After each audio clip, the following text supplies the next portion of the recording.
Chris, you want a 30-second warning, or? You just cut me off. Okay. All right, I'm Chris Fernahue.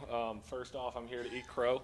Last month, I gave a little bit of a presentation, and there are not as many schools in Texas allowing it, as I was told by a principal of a school district in Fort Worth. So, as I would ask my children, if I give bad information, I would ask for them to come up and do the same thing. So, I was wrong, and I apologize for that misled information.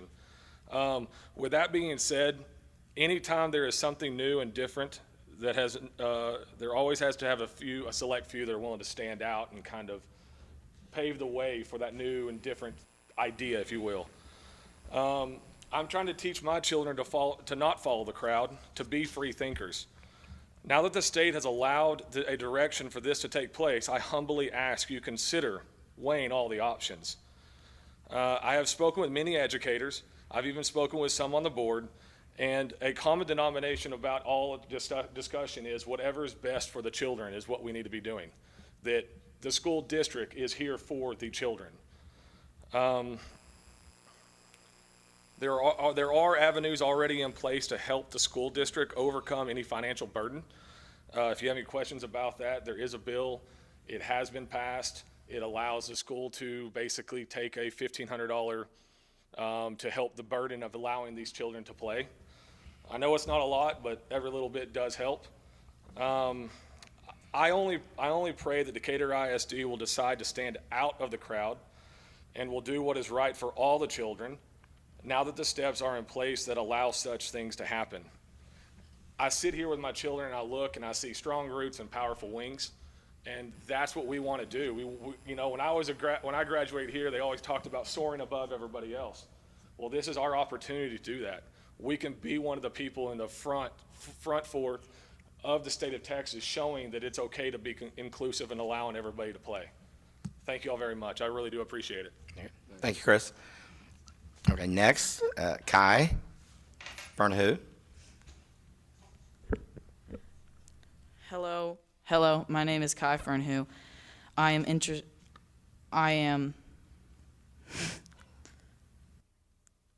Oh no, I forgot. Just speak from the heart. Thanks. I am interested in playing soccer alongside my friends. I'm entering my freshman year, sorry. I was enrolled in Decatur ISD in kindergarten. I was diagnosed with a learning disability which prompted my parents into choosing homeschool. My main passion is soccer, and I would love to represent my hometown on the field.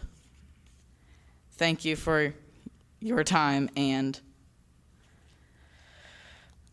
attentiveness, and thank y'all. Thank you. Thank you. Okay, next, Scout Fernahue.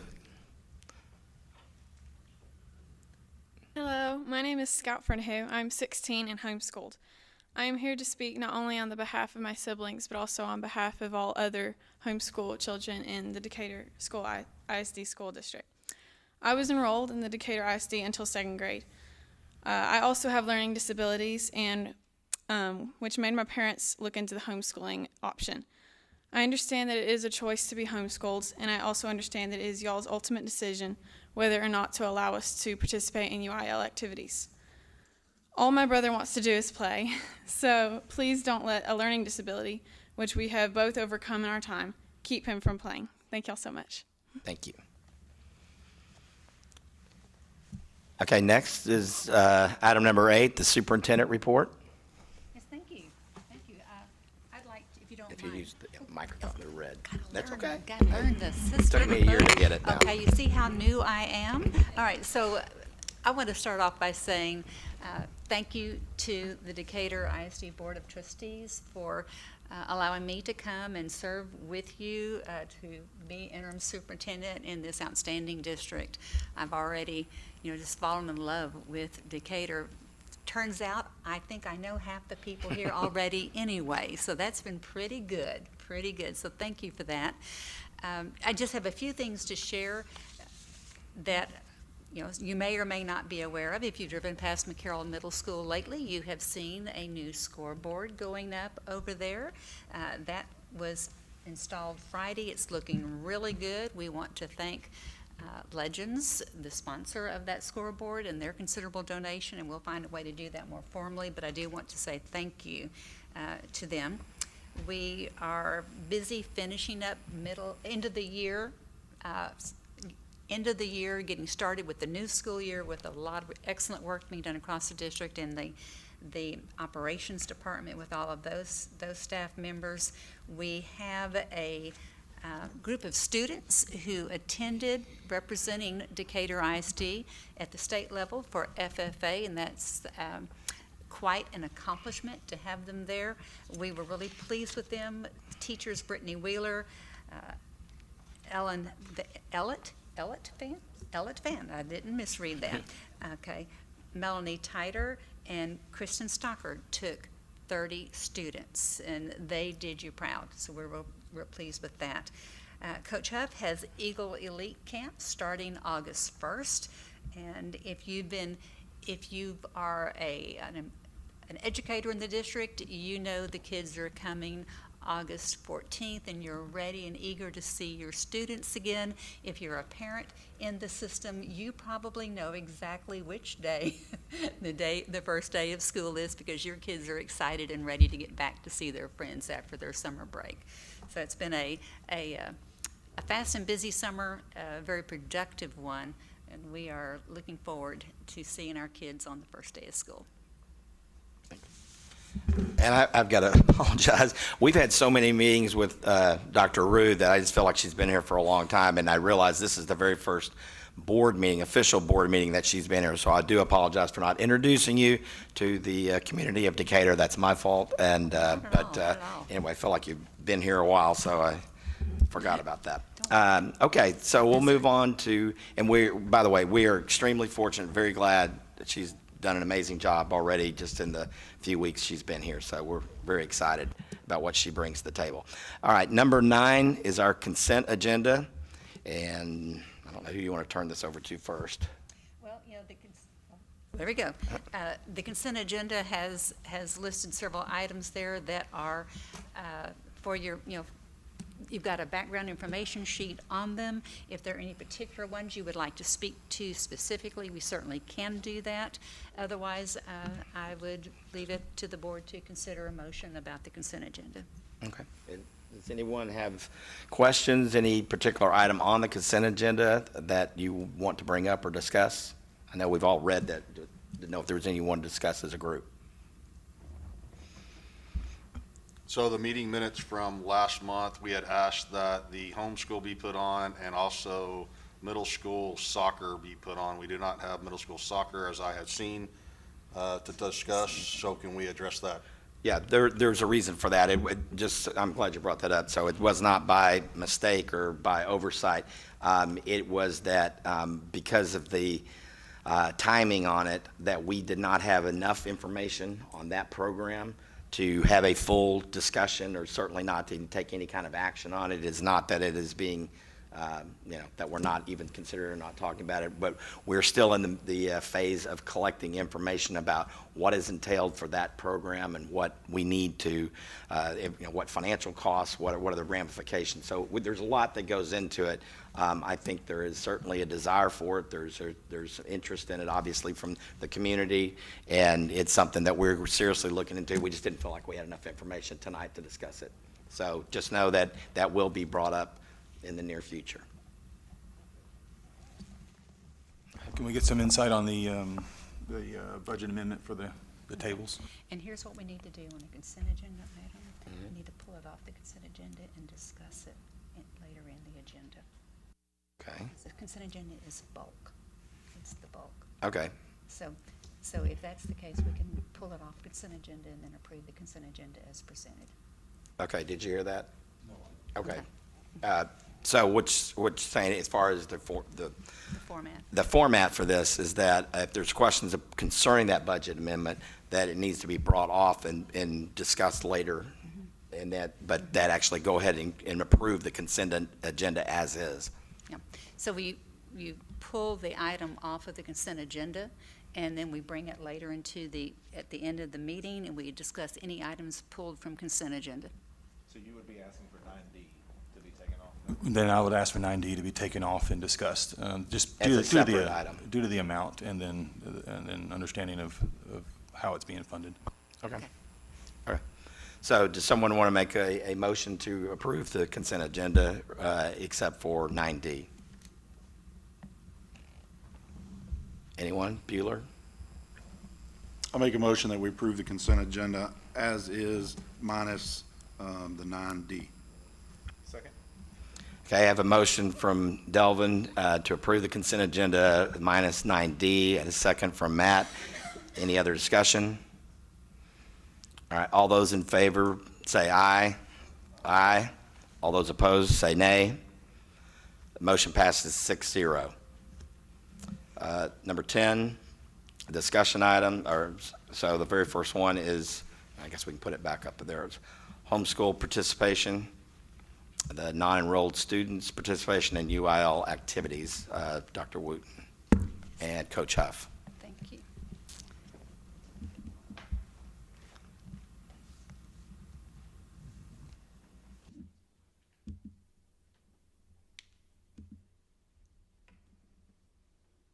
So if I might just say a little bit to get us started. Sure. Okay.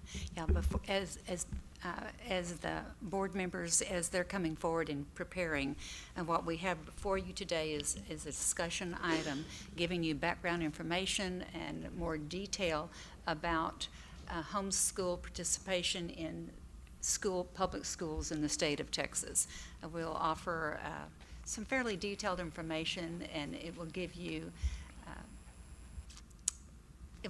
enough, I think, data to make an informed decision in the future. Okay, thank you. Are you ready?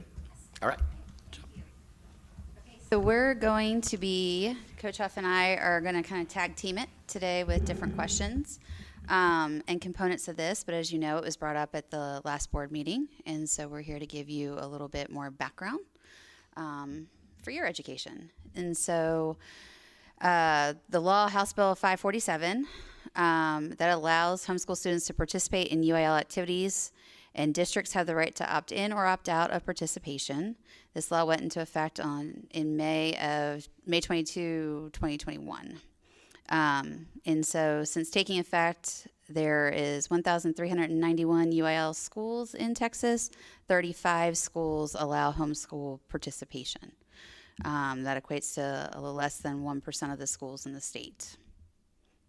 And in your PowerPoint, there is a link, also known as TBO law, that you can link and read a little bit more about. And so as far as DISD local policy that is already in place, currently we have where a student enrolled in a private school, including homeschool, shall not be eligible for concurrent enrollment in the district, nor for participation in curricular or extracurricular activities except as required by law. So as of right now, in our local policy, this is how it is written. Some participation regulations to talk about, and this does go back to the TBO law, the House Bill, 547. Non-enrolled students who seek to participate in a league activity on behalf of the school are subject to the following relevant policies. And so these 11 items that you see here with registration, age eligibility, fees, insurance, transportation, physical condition, qualifications, responsibilities, event schedule, standards of behavior, and performance would need to be components that we would look at, because not necessarily that we would need policy, but we would need some sort of administrative regulations put into place that address each of those items if that was to be an area that we would look at.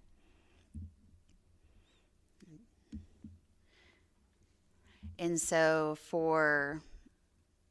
in here, what Coach Huff and I did was kind of look at, not necessarily a side-by-side, but just giving you some information on kind of like how Decatur also operates as far as our eligibility requirements. And so for us, we have to follow the TEKS, which are state mandated, and all curriculum and resources must be TEKS aligned with a specific scope and sequence as to what is covered throughout the year. Beginning in third grade, students are assessed using STAR to determine yearly progress on those TEKS. And so obviously we do beginning of the year, middle of the year, end of the year, checks to see if we're current, if we're meeting those academic requirements and making sure we are progressing as we see fit. Do you want to talk about the athletes? And I think that's as far as like the UIL is concerned, obviously our governing body, which is, I don't know about most people, but UIL, when the UIL is mentioned, whether I get a phone call or an email, there's usually a lump that goes in my throat or in my stomach because that's our law. So following the UIL, looking at the guidelines they put forth, when you look at the no pass, no play, and the grade checks and stuff, that is one of the main things that I think this kind of refers to is how we would do that. And as if to say, where our checks and balances come from, that's what we're doing currently as coaches and teachers and administrators. So when we look at what's put in front of you, and obviously I didn't type this up, this part of it, I think that you look at this is a very, I guess, concerning part for me. I don't want to be like against it because that's not what I'm at all. It's finding out how we can do this and looking at I didn't talk early about the stats, but this was a real fact-finding for me because I've had one homeschooled student as an athlete in 38 years of coaching. And so I was like digging in quickly to find out what. So when you look at the stats of that, I was a little bit taken back because I don't know. So my questions, and I have as presenting tonight, are the same as like most people. Why? Why is this not going on? Why is only 1% of our population, UIL schools, 1391, doing it? So there's a lot of questions there that I've talked to a lot of people and still talking to a lot about.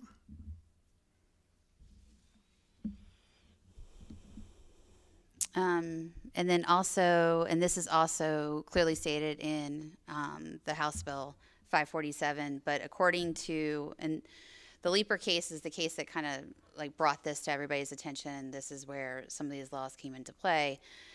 Legal requirements for homeschool is the instruction, and this is pulled directly from that, must be bona fide, not a sham. The curriculum must be in visual form, books, workbooks, video, monitor. Curriculum must include 5 basic subjects: reading, spelling, grammar, math, good citizenship, and then it kind of listed out some of the things that could go along with that. And then as a condition of eligibility to participate in a league activity during the first 6 weeks of school year, a non-enrolled student must demonstrate grade level academic proficiency on a nationally recognized norm-referenced assessment. So essentially, at the very beginning, like say the beginning of the year, they would need to take this assessment. A lot like if we have a transfer student in of a non-enrolled student, or they were in a charter school or something like that, they would take a norm reference test. That would just determine like, hey, I have a third grader, we belong in third grade. Like we can meet those skills to be successful. That's what that component is talking about. And so that would happen at the beginning of the year. As far as determining like, hey, I've met academic eligibility, that is basically the parent will verify if they have met academic eligibility. So that's what we would get from, if from a homeschool, that is the accountability. Does that make sense?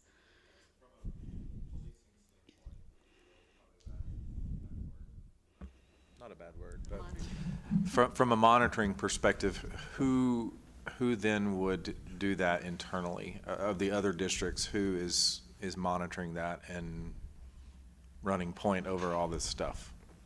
So and you can chime in, Coach Huff, from a Decatur perspective, I can speak to that. If a student is, say, not successful in their math class, okay, and they play football, that teacher, those coaches, Coach Huff, all of that is involved. And so ultimately the end goal is we want every child to be successful. And so that's where some of the checks and balances would be coming in, because if it's missing assignments, if we're not getting something, if it's excessive absences, those are things that would be talked about and, a plan in place. And so then that would be the checks and balances for that. With homeschool, and this is just one of those things that we would have to talk about and consider, is first of all, there's multiple different programs that can be used. for homeschool. It is not required that they are TEKS based, and so it's going to vary. It probably will vary. And so what is considered, I don't know, equitable is the right word, but when you're trying to do those checks and balances and compare, that's going to be, those would be the discussions and considerations that we would need to really look at.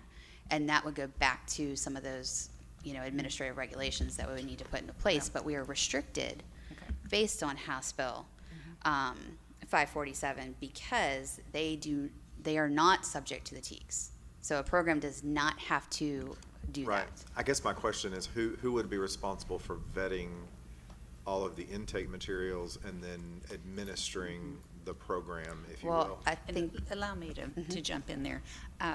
Ultimately, that falls on us, and that does create some additional stressors on the system. You asked who would be monitoring student eligibility, just as we have a 6 weeks no pass, no play rule through UIL. And our coaches are monitoring that. They're actively looking at failure list and retention list and all the rest, and they're doing that. And it's not just coaches, it's also fine arts, theater arts, any other UIL activity. So that responsibility would fall on those people who are leading those departments, are coaching those teams, are sponsoring those events. in addition to that, if you read through House Bill 547, we are limited into what we can mandate or put into place or ask, because they do not have to follow the TEKS. They do not have to take a STAR assessment. That is very, very clearly stated in that House bill.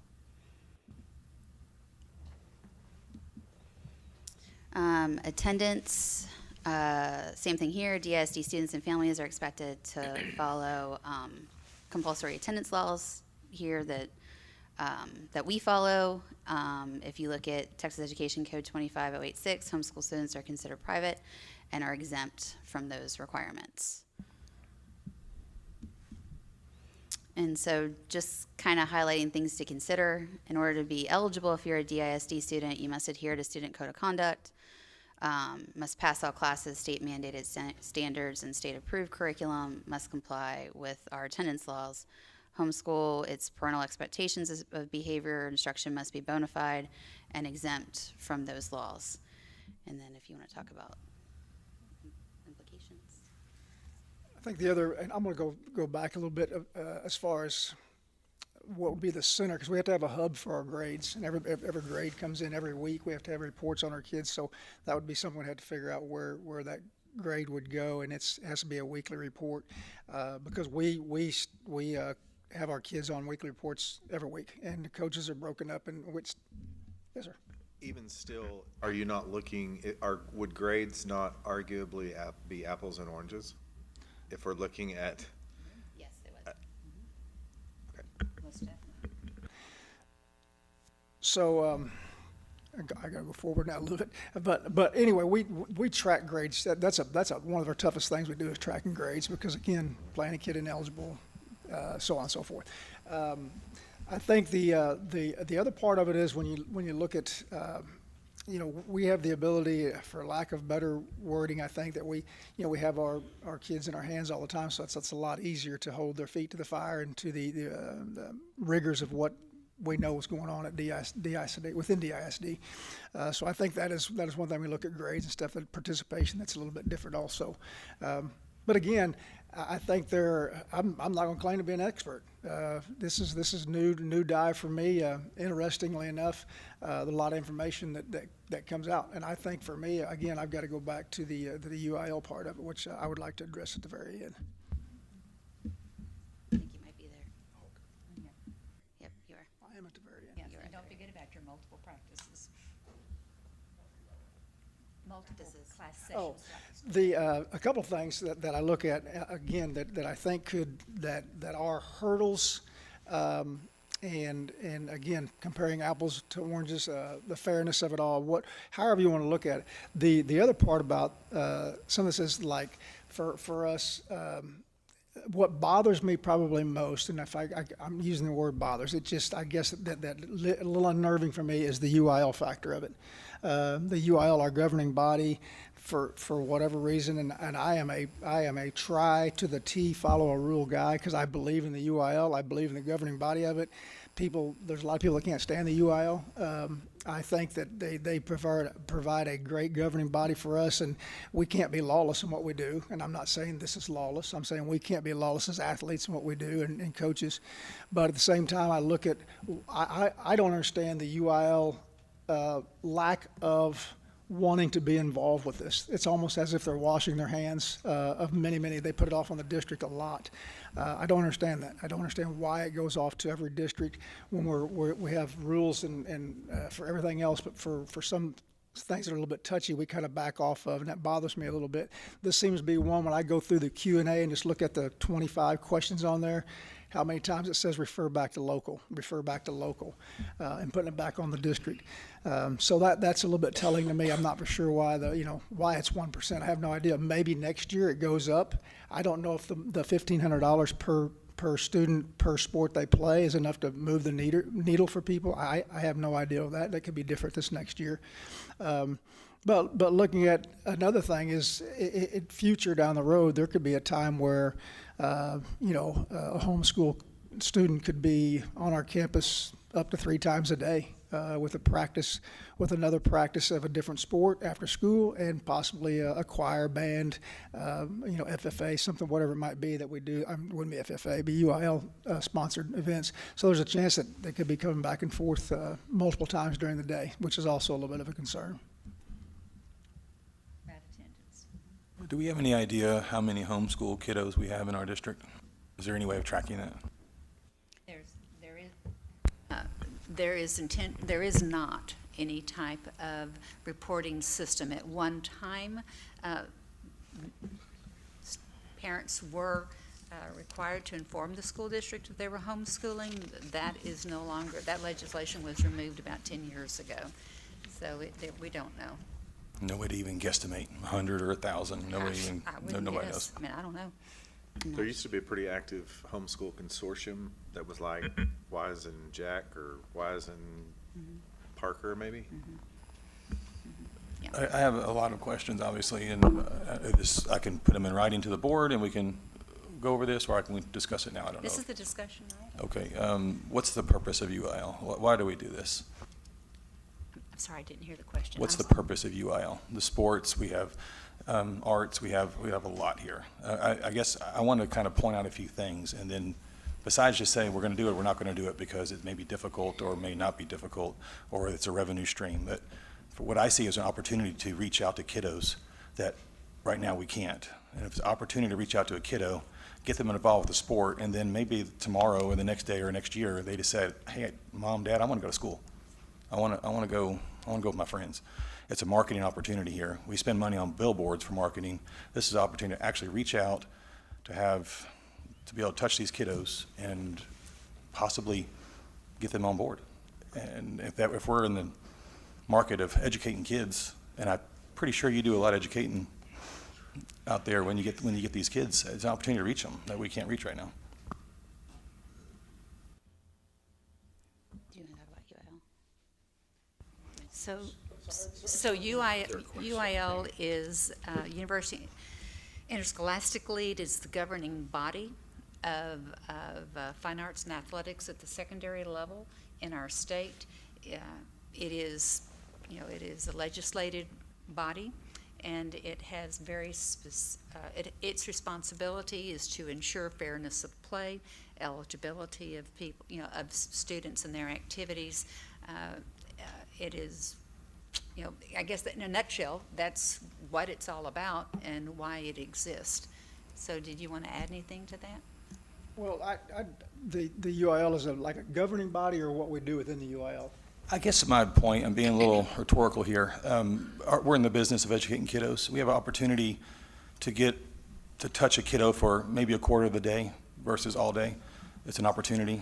We have an opportunity to bring in a quarter of their revenue stream. These are rough numbers. It's an opportunity to bring in revenue. It's an opportunity to bring in a kiddo, to be able to reach out and to touch them, to educate them. as an opportunity here versus I just don't want to do it because we haven't done it before. I just don't think we should be looking at opportunities, and obviously we need revenue streams that can help. And we have no idea how many kiddos are there. And then also, if a parent is happy about this, they may vote for a TRE, or they may vote for a bond that they might not normally vote for.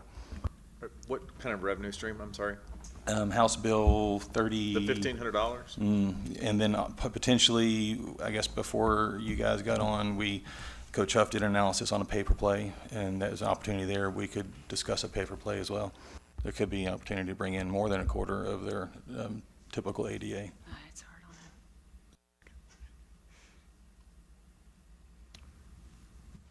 All right, again, this is a discussion item. We're not taking any action on this tonight, so obviously it's time to ask questions or get anything out there that any additional information that we need to be answered before we even move it to an action item in the future. And the purpose of this presentation was really just to give you guys a little bit more background to let you see, like, kind of this is how Decatur works. This is what's expected with homeschool as per the law. So it was more just information for you. Okay, good question.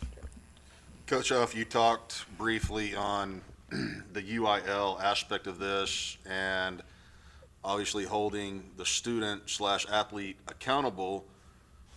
If we didn't do that and we were found in violation of UIL, what could repercussions be on Decatur ISD for that conflict? I think depending on the violation, it could be, forfeitures, probation. Gonna start with probation more like. Is that what you mean? Like what could happen to us? It'd be the exact same thing as if we were, it was one of our, attending students. The rules are no different. Even down to a PAPF, previous athletic participation form. If you're in homeschool, you have to do a PAPF and be on file. Cannot have attended a public school in the past year, or you're out for a year. There's a lot of things that go along with the homeschooling that's what bothers me is I keep using the word bother. I'm just unnerved a little bit by the UIL's lack of wanting to deal with this, because it could come back. It's bottom line, they come back saying it's on you. We're going to get a checks and balance system in place. Not to say it's right or wrong, just saying it's a little bit different. Right. And goodness, having to forfeit games or discover that you've had a player throughout the season that was ineligible, that could be significant at the end of the year. So I've got a few, I'm kind of like Coach Huff on this. There's a few things that just kind of a little leery of. The biggest for me, though, honestly, is looking at it is, and it's mentioned twice, is the bona fide. Mm-hmm. What is that defined as? I mean, It's is not there? defined. That is the definition. So, I mean, at some point in time, I mean, it could come back to be one of those things of maybe we're in the playoffs and we've played a football game and now maybe somebody challenges from another district. And I'm just throwing it out there. Perhaps they challenge because we have a star athlete and they challenge the definition of bona fide. And in all actuality, we're trying to do our due diligence, but because it's not a clear, laid out, set standard of, hey, this is a bona fide instructional, now we get challenged. I mean, that's a big worry for me. The lack of clarification on bona fide, I guess. Well, and I put that directly from House Bill 547. Like, I took it right from law. And to go back to what Coach Huff was saying about what makes him unnerved a little bit on it is when you do start pulling out exactly what the law states, and I have a copy if you guys wanted to see it, it would be really hard for UIL to start putting some of those regs in because of the way things are worded. Well, and I can speak to the vagueness of that. Back, as I mentioned earlier, no longer a requirement for a district to know who of its students are homeschooled, of the students with school age people in the district are being homeschooled. How's that?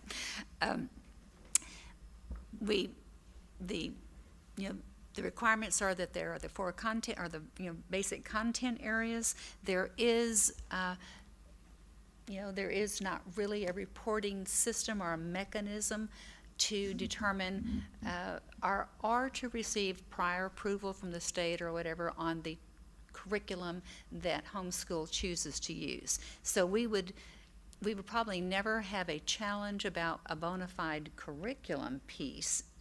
It'd be, were they eligible, were they at practice, did they, was their attendance right? We might have other, true challenges that they fell out of eligibility for us.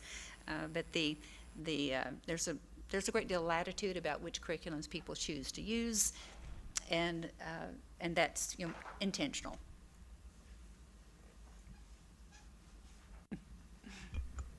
So I feel that this really comes down to transparency on the UIL side and liability of what would fall on us. So it's transparency on their side, not giving us very good direction, and then ultimately we would pay for it. The DISD would pay for it, or any ISD.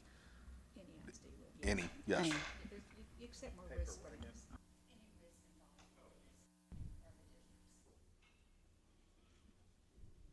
Is it, this is probably probably not an answer for this. Do we know what percentage of the kids' income per capita goes to UIL currently? Of that, if roughly 7,000 a kiddo's bringing in, what percentage of that goes to UIL? We've not, goodness, I would suspect the district has not tried to tie parent income level to participation in UIL? I'm saying that if roughly a kiddo brings in $6,000 or $7,000 to the district in revenue stream. Oh, you're So talking about what our percentage of that allocation. goes into UIL? I mean, is it, because bringing in $1,500 per kiddo is probably more than we're currently paying per kiddo for UIL. It's probably bringing in Well, more than we're currently We using. don't pay a fee into UIL, it's a governing body. I'm I'm not saying it right. Yeah, I'm not saying it right. All right, so right now, I'm going to use sports right now. My boy plays sports. A percentage of his ADA that he brings in, his daily, that he brings in goes to pay for that, cover the sports program. If we bring in a homeschool kid, he's going to bring in $1,500. That's going to go to paying for the insurance, the liability that Jeremy's talking about, the homes. It's going to, that money, that revenue comes in and it goes into the pot to help pay for UIL expenses. And for the activities, the fine arts, Correct. et cetera. Correct. Yeah. I'm saying there's a revenue stream here as well. And it is 1,500 per activity for which we are eligible for reimbursement, or 1,500 bucks? Per student, per activity. So if they do 5 activities, then we're talking 1,500 times 5? As it's written. Well, we both learned as we were going through some of these things. So is there additional information that you guys still think that we need, or, I mean, I know this is all new. I've given you grace there, but is there things that you say, hey, we still don't know X, or we still don't know Y? I just really, how much more, information do you need to? Thanks for the grace also. For me, it's more talking to people, and it's because it's kind of like this. It's just because it's been this way doesn't mean it's the right way. I mean, it's the wrong way. For me, it's finding out why. For me, it's dig. Why 1% out of 1,391 schools? Why? And like Scott, you said, that doesn't make it right or wrong. I don't know why districts aren't doing it. We have some around us. I know Weatherford, Burke Burnett, and Abilene are probably the closest ones. Gainesville. So outside of those, there are a ton of schools out there. That's what I don't know. I've talked to a few ADs, talked in depth to a couple of them, like why, That are doing this, or? Yes, Okay. one particularly why, what put you all in this situation. Don't get me wrong, I didn't mean situation. But no, Put them in a situation, put them in where they were going to accept. And, it's different reasoning. It's all different. But to me, it comes down, I have a boss besides you all, and it's the UIL. And I'm old school. I mean, that is that's our holy grail as far as athletics is concerned. I am concerned why they are so hands off of this. Well, I think I can answer that to an extent. It is by legislation and legal policy, the board have to opt in if that's what they choose to do. So it's strictly a local decision. So UIL would say, okay, your decision. And given that it's a local decision and all the myriad ways that has to, if it were to be done, would have to be thought through, it creates another layer of bureaucracy, and it creates another layer of accountability on the part of the coaches and the teachers who are working with those students. So I think UIL says, here are the things you have to consider, and it's yours to do if you don't. So I think that's probably that in a nutshell. And then the other component of why aren't more doing it is it's for the very reasons we talked about tonight. I think that there are some concerns about management of it. We haven't been very many districts who have done it for very long to get a track record and a study of that. I think that it is, there's perceived as being an additional stressor on the system and on the staff. And I think that those are probably some of the big reasons why it's not been jumped on.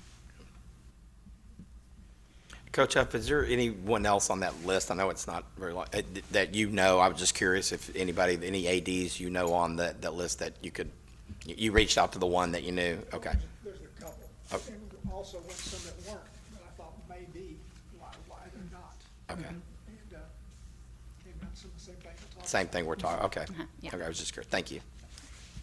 And I do have, if you guys want, after the meeting, I have a copy or a list Well, of the schools that are participating and things They like have it that. too. Yeah, we've got it. You got it? They have Yeah, it. so. Yeah. Okay. Yes, all that information was provided in advance. One last thing I would like to say is that Chapter 11, Subpart D does charge the district to give back to the community. And that is something that we're charged to do. And I don't know how much of that we're doing. Obviously, we give to our kiddos, but also the 11 says to give back to the community as a whole. And especially if we want TREs and bonds for folks that aren't in our district, which obviously we need a lot more folks to vote for a bond. It's something to think about on that marketing and that, I think it was communication that we discussed earlier, that side of it. This is maybe an olive branch to some voters out there. It's something to think about. I understand there's legal data, but we got a lot of legal stuff we work with, and this is just another thing that comes with the territory.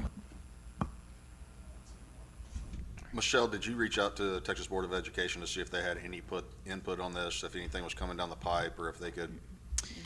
There's nothing coming down the pike. And no, I didn't go to State Board of Education, but I did look on TEA's website just to get more information. Everything referred me back to the lesser legal, and then also just if you go on to UIL, like their actual website, it also puts all the law and stuff into effect. So all I did was just take that information and just almost do a side-by-side so you can see it as a district, this is what we look at, and for homeschool, this is what's required for information. Anything else? Okay. All right. Well, thank you for the information. We'll continue to look into this. All right. Next, 10B is a budget update. Thank you, and as they're making through that transition, I'll just share that the board participated in a budget workshop last week on the 10th of July. Mrs. Don't do that. Watson, thank you. I knew I had the wrong last name and it was not coming out. All righty. Shared an overview of the district budget process, and she'll be sharing that budget update with our community tonight. Thank you. We'll start off with the budget, basically the majority of Goal 4 in the strategic plan that we have at the district. That the district manages funds and resources responsibly and transparently to maximize the return of the community's investment. So that's our goal here. Then we went in and we started a process of talking about how we generate our revenue. Our state revenue comes from the Foundation School Program, and it establishes how much the district's entitled to. And we went over all the characteristics and the attributes of the state funding formula that go into account to the big formula to determine the amount of revenue that we receive. It's the district characteristics, whether we're a wealthy district or a not wealthy district, just to name a few. Student characteristics, how many are on even economically disadvantaged, how many are special ed, bilingual, all the different funding programs, GT, dyslexia, special ed, those characteristics come into play. And then also the number of students we have in attendance a day. You'll hear a lot talk about ADA, average daily attendance. That's a big factor in the school funding formula. And then the number of students enrolled. Some programs are funded on students enrolled, not students that are in attendance. And then the full-time equivalent, that is the number of hours that the student is within the program. A good example of that is your CTE program. You only get funded for the hour or part of the day that they are sitting in a classroom seat for CTE. So different funding formulas for different depending upon the program. The revenue per student is determined by the state funding formula, which you have a basic allotment, which is $6,160. This has not changed since 2019. It's been the exact same amount of money since 2019. TEA now calculates the maximum compressed tax rate, so they determine what our M&O rate is to start off with for the basic, and then you can add the pennies that this district has chosen to add, the 5 pennies. Then the higher the property value, so most people think that, our property values increase, so therefore our revenue is going to increase. That's not the way the state funding formula works. The way it works is when the state funding, when our local values increase and we receive more local revenue, then the state revenue decreases. So it's a balancing act, but the pot never changes. It's always the same amount of money regardless of where the funding source is. It's just a different allocation. Right, so we have $6,100 plus per student. If local revenue brings in more than that, that is captured. Recaptured. Through recapture and sent to the state. If local revenue brings in less than that, then the state fills the bucket, but districts are not allowed to keep or acquire more than the 6,100 whatever per student. And that has not changed since 2019. So just think about 5 years of inflation and the cost to systems. And then this is just a historical look at the district's tax rate. You can see that because of the compression that's been in the state law, that our tax rate has steadily gone down for M&O purposes. If you'll look at the INS, since 2021, the interest and sinking, which is how we pay our bonds and how we pay the bonded debt, has been constant since 2021 at 23.3 cents. So M&O is slowly going down with compression. So the rate, just for the public and for everyone to understand, it's in 10 years ago, it was at $1.30, and now it's down to 90 cents per rate. Okay. Yes. And then the district budget's largely tied to staff. We know that from the positions that we have to have in order to teach these kids, and main schools are run by staff. It is partially restricted by state funds and federal rules. You have your programs that you have to spend so much in, your CTE, the CTE, and then the special ed. You have pots of money that there's some requirements that you have to spend part of your revenue on. And then we talk about inflation. $1 today is worth 18% less than what it was worth in 2019. So with that said, the state funding has not increased at all. So our dollars that we receive now are basically 18% less than what we received in 2019. New mandates and other costs, I just threw some of them in there. House Bill 3 had it that you had to have an armed officer at every campus. Before, that wasn't required. We did that last year. So now all of our campuses do have an armed officer. And then property insurance. Most people knows how their insurance at their house is going up for property and casualty. School districts are no different. We're feeling the heat of that as well. Our property taxes, getting down to specific to Decatur ISD, the current M&O rate is 0.6692. The INS rate is 0.2337, so we have a total combined of right at 90 cents. Our tax rate will be compressed again this year, depending upon what our property values, and the compressed rate, TEA issued it will be between .6669 and .7355. They have a determination that all the schools in the state of Texas have to be within a specific range. That's legislature law. So depending upon what our values come in at, they will determine what our tax rate is for M&O purposes.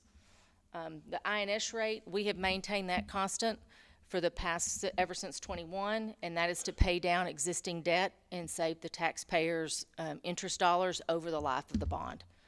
We did a defeasance, it's called defeasing of debt. We did that back in June, and it's going to save the district approximately $775,000 over the life of the bonds that we're paying off. So that's a good thing to keep that up, pay your debt down faster and save the taxpayers some money. Preliminary values, they came in at about right at $3.8 billion.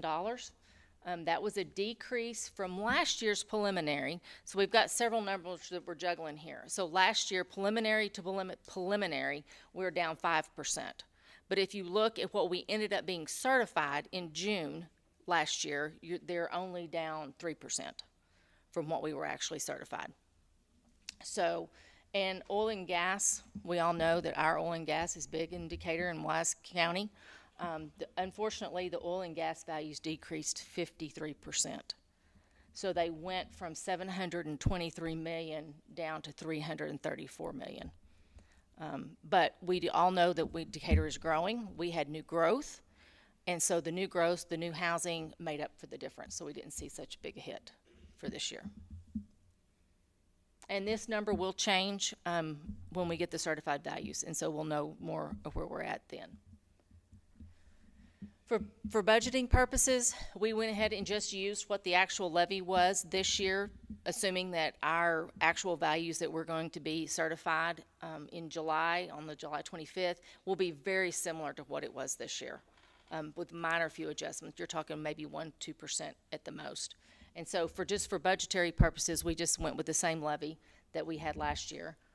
So right now, with that levy, the local revenue will be right at $24.8 million, and then the INS, you'll see there, is at 8.6. We have some hold harmless from the $100,000 exemption thrown in there.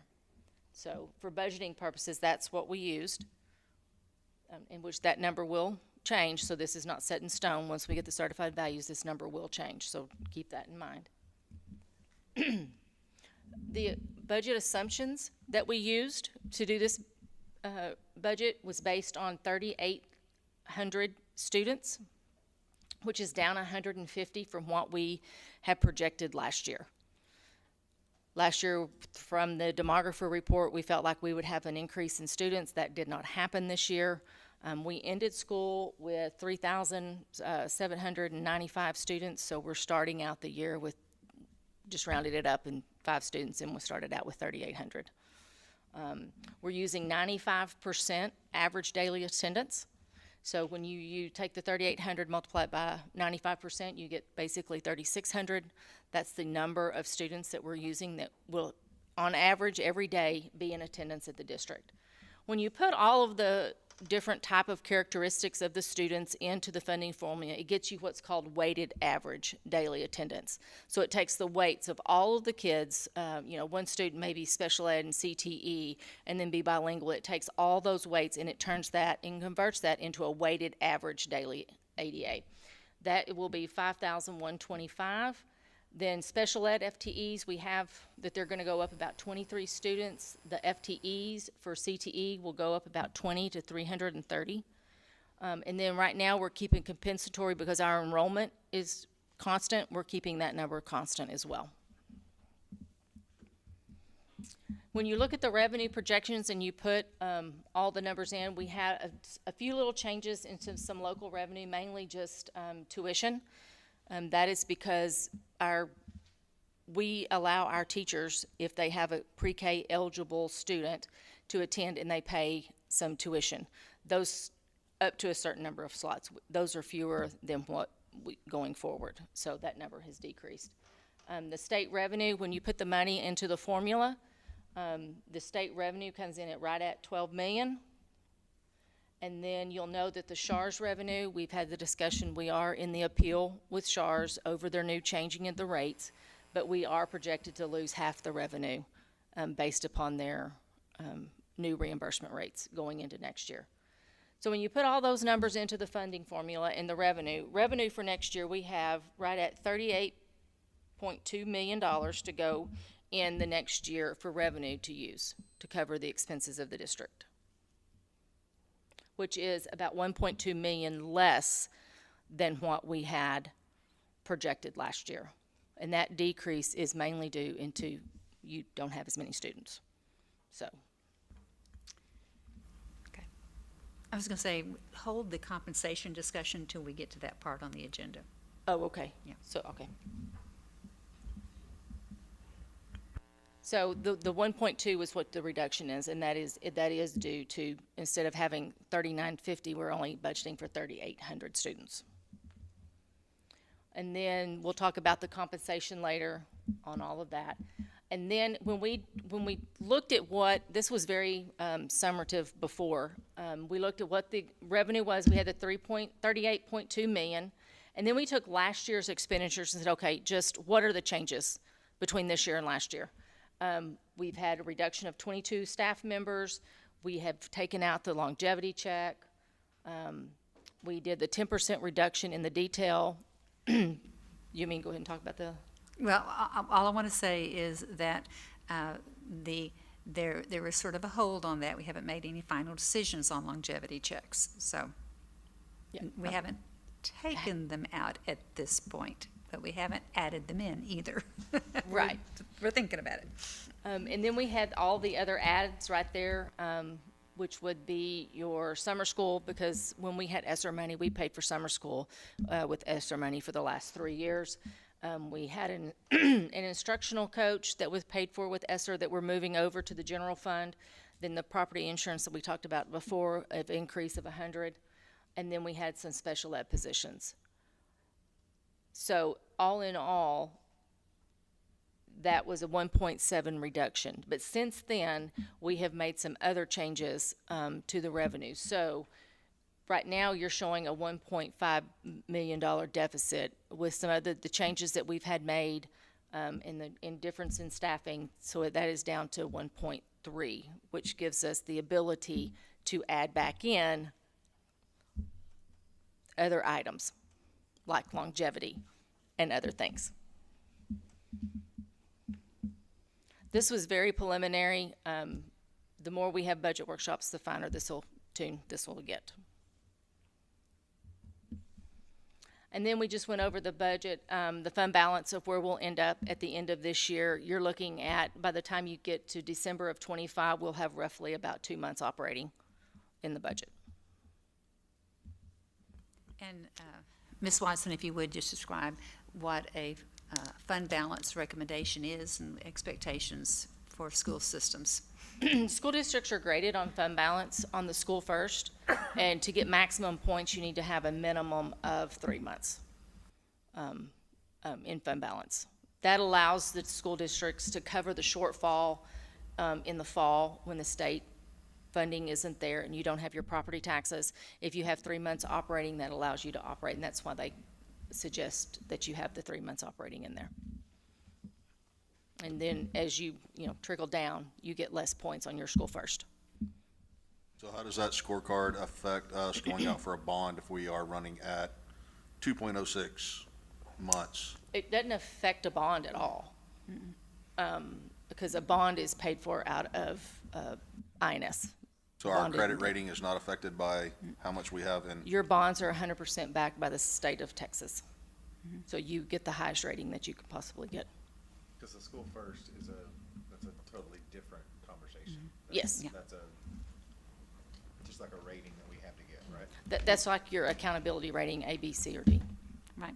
It's an acronym for Financial Integrity Rating System of Texas, and it is a way of showing to your community that you have good financial accountability within the system. This district has had a superior rating from the beginning on that financial integrity rating system of Texas. So do we want to talk about the TRE possibility?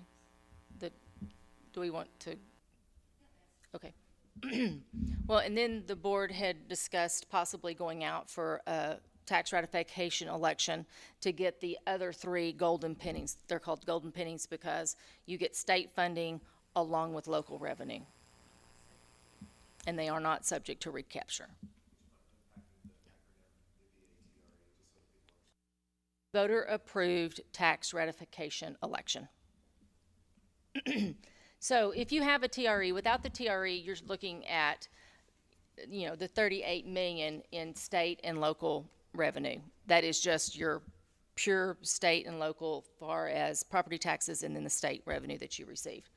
If you added the 3 cents to the tax rate, to the M&O tax rate, and did 8 pennies instead of 5, you would end up increasing your revenue to, 39.9 million, which is about a $1.9 million increase.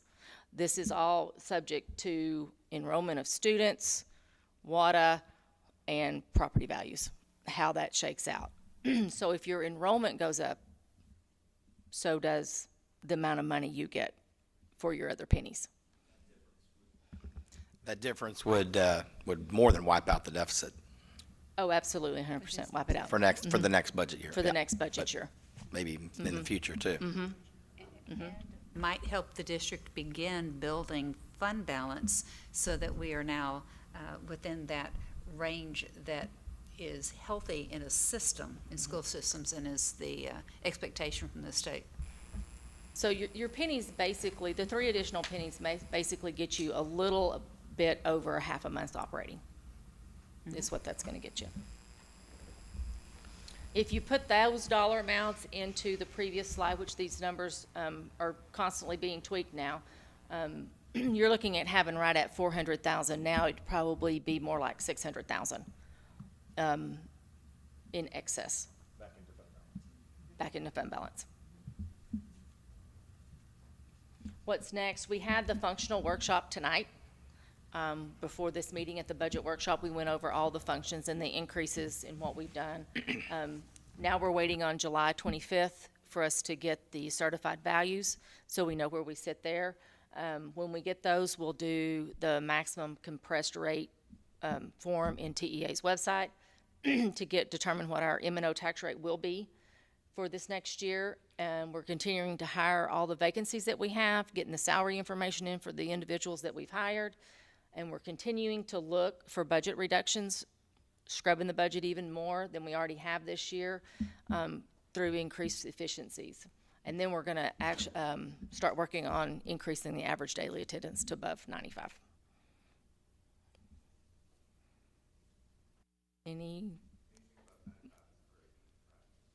Anything above 95 would be gravy from this budget. Yes. So parents, make sure you get your kids to school. It makes a big difference. Yes, it does. Well, we did not cover this. If we did, I missed it. And if one of you ladies would, going from 94-ish, where we're at now, to a solid 95, that is how much in revenue? Well, each penny, Each percentage is about $371,000 $371,000. Right. Huge. for each percentage. Each percent increase in average daily attendance is And we 300. ended last year with 94.9. 94.9. 94.9. So she didn't bump it, we're looking at where we were. So what we're looking at, kids do best when they come to school. We want you here, we need you here, we're eager for you to be here, we want you to be at school. That's number one. But also the system's funding revenue stream is dependent on enrollment and attendance. So that's the reality of life. Anything else? Thank you. Okay, thank you. Appreciate you doing that, giving our community a chance to see that. Ready to move on? We're ready to move on to 11? Okay. All right, next is action item number 11. 11A, consider and take possible action to approve the TASB initiated Localized update 122 affecting local policies. Yes, thank you. As you'll see from your background cover sheet there, the policies that you have before you all fall out of the work of the last legislative session. They track legal policy. The board does not adopt legal policy. It's legal, it's state law.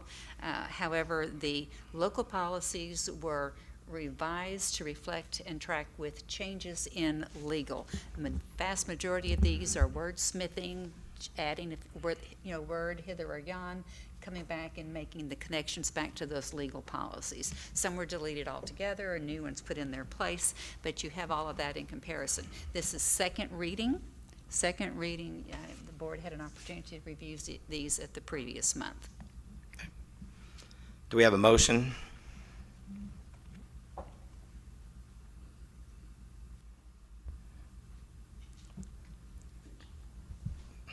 Come on, guys. All right, I'll do it. I recommend that the board add local policies as offered by TASB Policy Service for consideration and according to the instruction sheet for TASB Localized Policy Manual Update 122. Got a motion by Nate to approve this. Do we have a second? Second. Second by Jeremy. Any discussion on this? If not, all those in favor say aye. Aye. All those opposed say nay. Motion carries 6-0. And the Now, this 11B, yep. same is true for update 123. Just this a recent update. Mr. President, I move that we approve local policy update 123 as presented. Second. Got a motion from Matt and a second from Jeremy. Any discussion? All those in favor say aye. Aye. All those opposed say nay. Motion carries 6-0. Yes, thank you. Appreciate it. All right, now moving to 11C. Oops, mine changed. Sorry, hold on. Jumped around.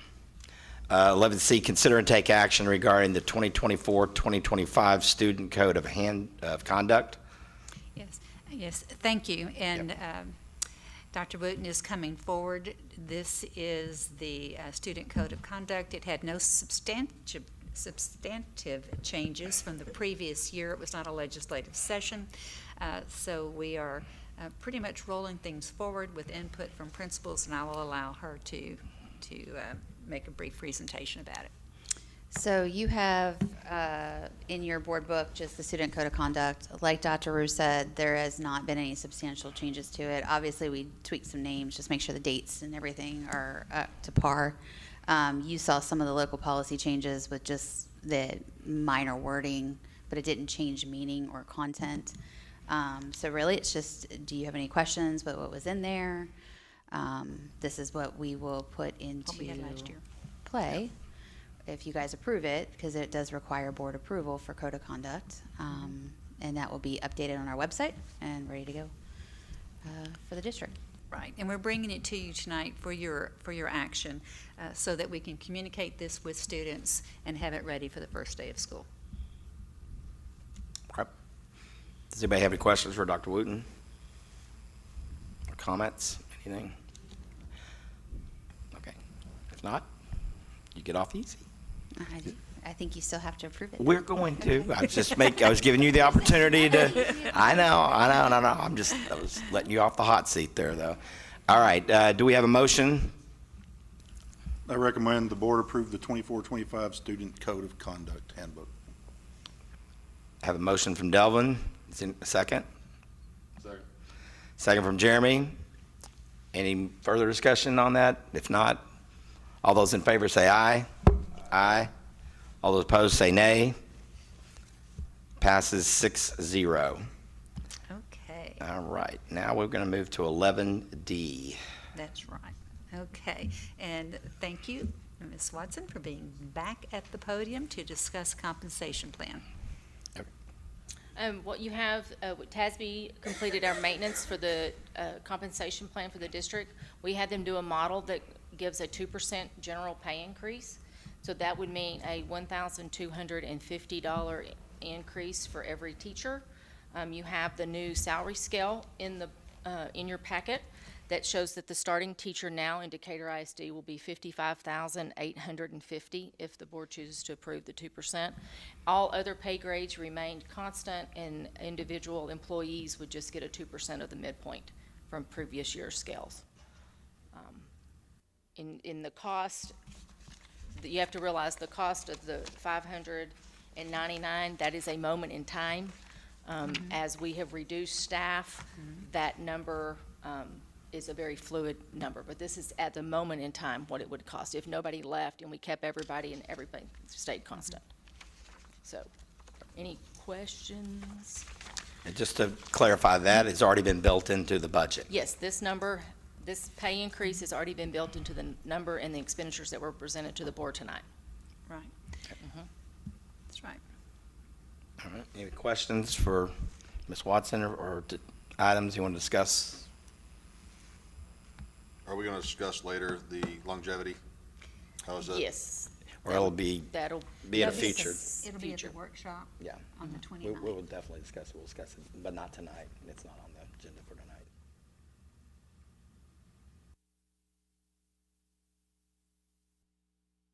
You guys are wanting approval of this tonight, is that correct? This is an action item. It is for your consideration and possible approval. So what this does, if you remember, it provides a 2% increase, which is $1,250 per teacher employee, and then 2% of the midpoint on the other pay ranges for auxiliary, et cetera, et cetera. No, I'm clear with that. The discussion that we had at the budget workshop, several of us board members were wanting to tie compensation with longevity, but we're separating that now. So I'm losing my leverage. Well, let me say this. With the reductions that we've been able to continue, while the longevity pay would be, it's not part of the compensation plan. The compensation plan is a separate and apart piece. The longevity pay would be folded into the budget itself, because this is in essence a one-time, payment to teachers. So that can become part of that can fold into the budget. From where I'm sitting and what we've looked at, I believe if that is the board's will, we would have no difficulty making that happen.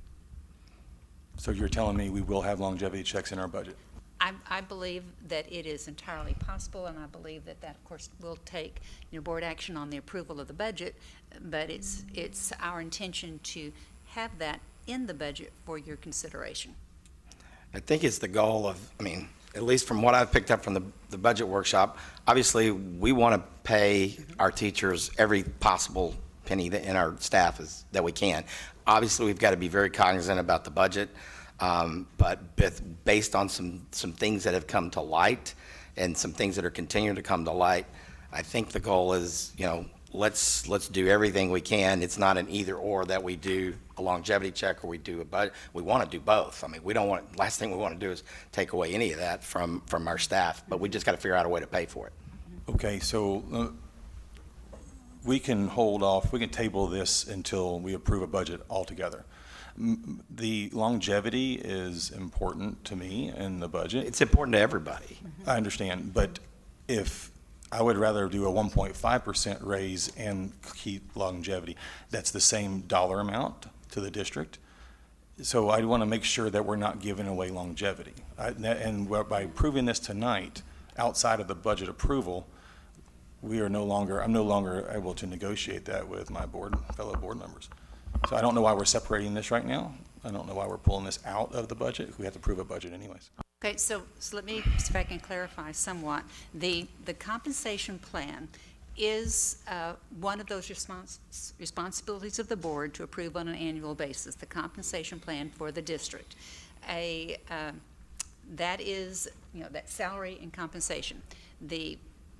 A longevity pay is something separate and apart from that, and it is not directly tied to the compensation plan. So there is nothing that prevents the district from doing both. And from where as I've just said a few moments ago, we believe we have a budget model that will allow you to place the longevity pay in that budget. So I'm feeling relatively confident about that. But the compensation plan is one that the board approves separate and apart from a longevity pay. Now, we aren't finalizing and approving the budget tonight, and that's where that longevity pay would fit. But the compensation plan is something that the board can take action on and communicate to the teachers, where you stand with that and what you'd like to see to support them. I think it's important to understand that even with by doing a 2% and not a 1.5, that a 2% actually is better long range for teachers, because that's directly affected with the retirement and everything else. So for me, I think this is a great opportunity for us to move forward and show our teachers. And so with that, Mr. President, I move to approve the 24-25 compensation plan, including a $1,250 teacher pay increase, and all other pay groups 2% of the midpoint. Second? I've got a motion from Delvin and a second from Matt. Any further discussion or questions? I did speak to several people of the district, about a half dozen, and this longevity check was pretty high on their mind when it comes in December. I have a hard time that I understand that we're not approving the longevity check now, but if we can wait on the longevity check, then to me, we could have waited on this. I think approving this before school starts sets the tone a little bit for the teachers.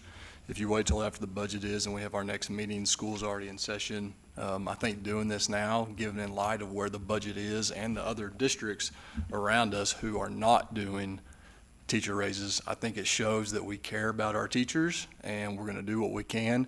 And again, the longevity is not off the table. That's just something that we're going to have to discuss at our next board workshop. But if you saw the presentation tonight, it's in there. So we're not saying that we're not going to do it. We're not saying that we are going to do it. But tonight, I think it's important that we show teachers that we stand behind them with the 2% pay raise. Any other discussion? All right, let's call it to a vote. All those in favor of approving the 24-25 compensation plan, say aye. Aye. All those opposed, say nay. Motion passes 6-0. And I will tell you that will be well greeted by the employees of the district, and I thank the board for their consideration. Cindy, can I ask a quick question? Average starting teacher pay in Texas, you said ours was? This $55,850 with. $55,850, and I think the average for last year was just shy of 40, right? It's not, we pay above state, yes. Right, like way above. Cool. Okay, item number 12, reports and informational items. 12A, Oh, yes, thank you, sorry. You're good. I guess I daydreamed for a minute. That's okay. Okay, sorry about that. That's okay. Okay, so for 12A, the employee handbook, is there, Oh, we have action items. Oh. The consent agenda item that you took off the consent. oh, I'm sorry, you're right. We took okay, 12, you're fine. yes, I'm sorry, that was 9D, the budget amendment. I'm sorry, well, let's go back to that, before we move on to 12. Thank you, Cindy. You're welcome. Yep, I'm glad somebody's keeping up with all this. But not having done that. All right. Okay. Okay, so let's go back. 9D budget amendment. Okay, Cindy, you want to, This is the budget amendment. Oh, do you want me to? find it on the consent agenda. The budget amendment, there we go. You have a background, board members, you have a background sheet on that budget amendment in your board book and some supporting documentation. And so I guess we had a question. Yeah, so my question, for the community, it's tables for middle school, lunch tables. And is this funded through the federal food fund, or is this funded through? Child Nutrition Fund. So it's going to be Yeah. It's going to decrease the child nutrition fund for approximately 200. It's going to decrease the child nutrition fund by approximately 225,000. And that's fund, which portion of that fund? It's going to fund balance. It will decrease fund balance. What else is on our needs assessment for, on that fund? What else is outstanding that the districts, that school campuses are asking for? There's several items that she has out there that she needs. Clarify that for me. I don't have the exact listing. I can get you the exact listing that was approved from the excess cash that TDA approved that you got just the other day. So There's some ovens, some different things that need to be addressed. Equipment, some updated equipment. Okay. And this will allow us to have, just make sure that I'm on the same page, this will allow us to have more students in a lunch period, Yes. reducing the number of lunch periods. At the middle school. Gotcha. Yeah, she wants to go to 2 lunches. Yeah. Yeah. So did we get three? We got The 3 three quotes. quotes? Mhm. And do we have to replace all of them, all the tables, or can we just add what we need for? It's a different configuration to get that many students in there. If you'll notice Look at the on there, there's photos, some long, yeah, it's totally different configuration. long rectangular tables in addition to some circular ones to get more students in. There are pictures of what the layout will be in order to get the more students in there. The fund balance within Child Nutrition Services has a cap to it, and it's intended that that money be spent to keep, to refurbish when necessary, update as necessary, add new materials and equipment when they are needed. And so this keeps the district, this addresses the fund balance, keeps it within the range it needs to be in, and adds value to the middle school. And my understanding is not only does that increase the number of students we can have, is that those tables are extremely beaten and old and The ones in that are bad there shape. now? Yeah. Yes. Yes. I've seen them. Yes. I think they Yes. might have been there when I was in junior high, so, yeah. Yeah, they're pretty bad, okay. I would like a list of outstanding needs that the district is asking for, because obviously there has to be a needs assessment, correct, before we get approval from the TDA? The And- TDA approved her excess fund balance. Right, my understanding of the USDA, which is monitored by the TDA in our policy, is that we do needs assessments and we make sure that we budget this on the front end. I just want to make sure that as we move forward, if we have needs outstanding, that the board is aware of it in September versus in August. Right. Okay, and we can certainly do that.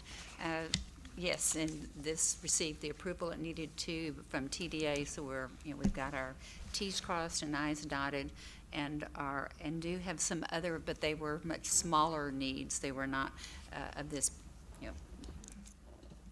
this total. Okay, do we have a motion to approve budget amendment number 14? Mr. President, I move that we approve the budget amendment number 14 as presented. I've got a motion by Matt, do we have a second? No second. Second from Nate. Any further discussion on that item? If not, all those in favor say aye. Aye. All those opposed say nay. Motion passes 6-0. Now we can go to 12. There we go. Thank you. Thank you. Right, now we're into information. We're in the home stretch. Okay. And Okay, so we've got employee handbook. No. That need to be, yeah. Okay. 12A is the employee handbook. I believe we've already covered that, so probably also 12B, that's the student handbook. Is there anything? Okay. Okay, financial information, is there anything, Ms. Tatum, that you want to come back up for? And That's why I didn't Ms. go sit Watson, down. I'm sorry. God, now you got Hey, me saying you're it, fine. so. No, God, you're a fine. bad influence. I'll go by either name, it doesn't. Sorry, Ms. Watson. You're good, you're So- good. If your financials are in your board agenda for us to review. We are actually 10 months in to the fiscal year now, which is about 83% of the budget complete. Our revenue is sitting at 88%, which is good. A lot of that is local revenue, because local revenue is sitting at 96% for this year. Some of that would be your interest income that we're earning, because the interest rates are so high. So that's a very big contributing factor. You will notice, though, that the federal revenue, we're only sitting at 69,000 because we are still under that appeal with the SHARs. So I don't know that that will get finalized. We're still providing them with information through the attorneys. So once that gets finalized, then we'll receive the additional money for that, but we're still waiting on that. Expenditure-wise, we are sitting at 80%, so we're 3% down from where we from where 10 months would be. So that shows right now we're sitting at a profit of about 1.2 million, but that'll go down as salaries of the accruals are paid out.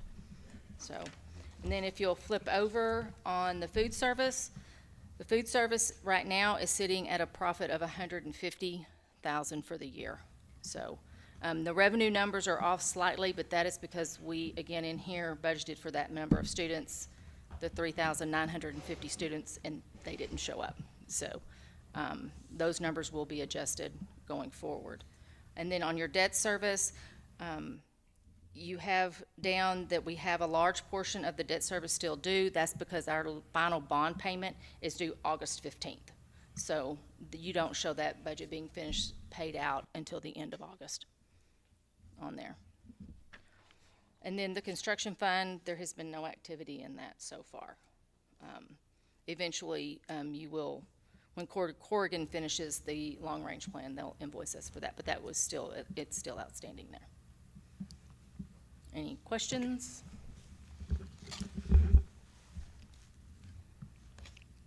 All right, if no questions, then we are moving to item 13, adjournment. So at 7:32, we are adjourned. Well, thank you for a successful first board meeting. Y'all were all kind and Thank you. gentle, and I appreciate it. It was good, no, it's good, it was good. Now we got some good stuff done.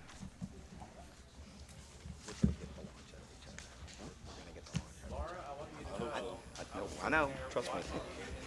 I've heard people too. I wouldn't have moved forward on this if I didn't think we'd get it. Hey, do you need these back? Or, okay, you need those. Okay. Well, I didn't anticipate there being a concern about I thought we had some time to make a decision about it. We did the right thing. We did the right thing. They're separate. Oh, and then you need to sign there, right? She needs to sign there. Okay.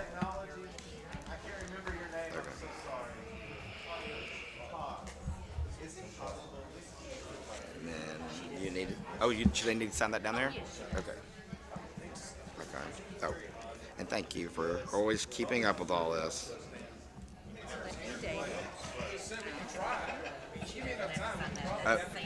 Oh, board secretary, right? Gotcha.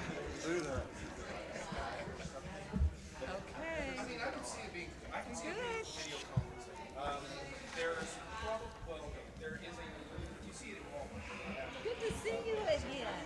I met your wife earlier tonight. She is delightful. And Sorry. And Matt Oh, yeah. Thank you. All right. Hold on. Let me sign that. met each other. I mean, later after we had 50 years of marriage. You're welcome. Yeah, thank you. I appreciate it. Because I don't know how to do it. So. Good point. Hello, Mr. Cross. We've got a good We're